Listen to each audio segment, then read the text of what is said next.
लोक कला केंद्र के प्रस्तुति।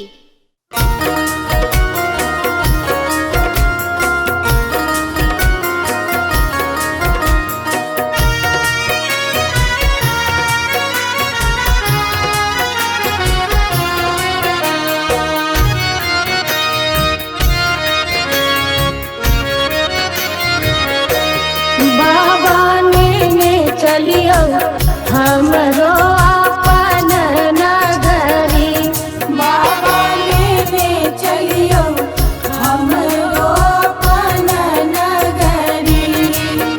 अपन नगरी हो झारखंड डगरी, अपन नगरी हो झारखंड डगरी।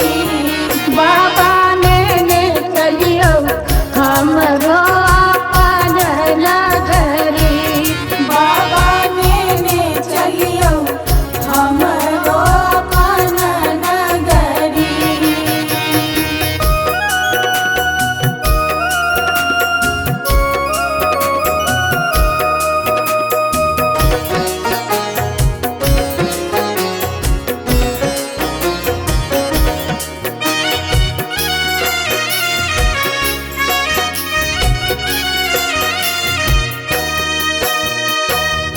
अंगना बहारब बाबा घरवा बहारब, अंगना बहारब बाबा घरवा बहारब।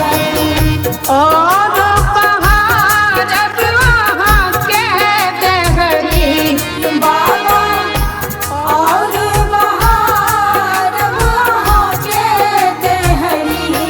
बाबा ने चलियो हमरो अपन नगरी, बाबा ने चलियो हमरो अपन नगरी।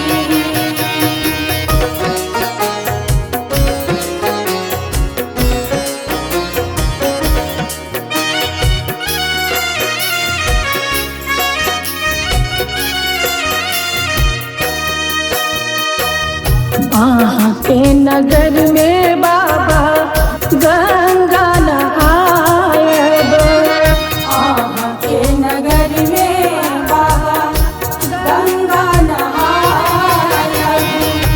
जल भरिया नब भरी गगरी बाबा, जल भरिया नब भरी गगरी। बाबा ने चलियो हमरो अपन नगरी, बाबा ने चलियो हमरो अपन नगरी।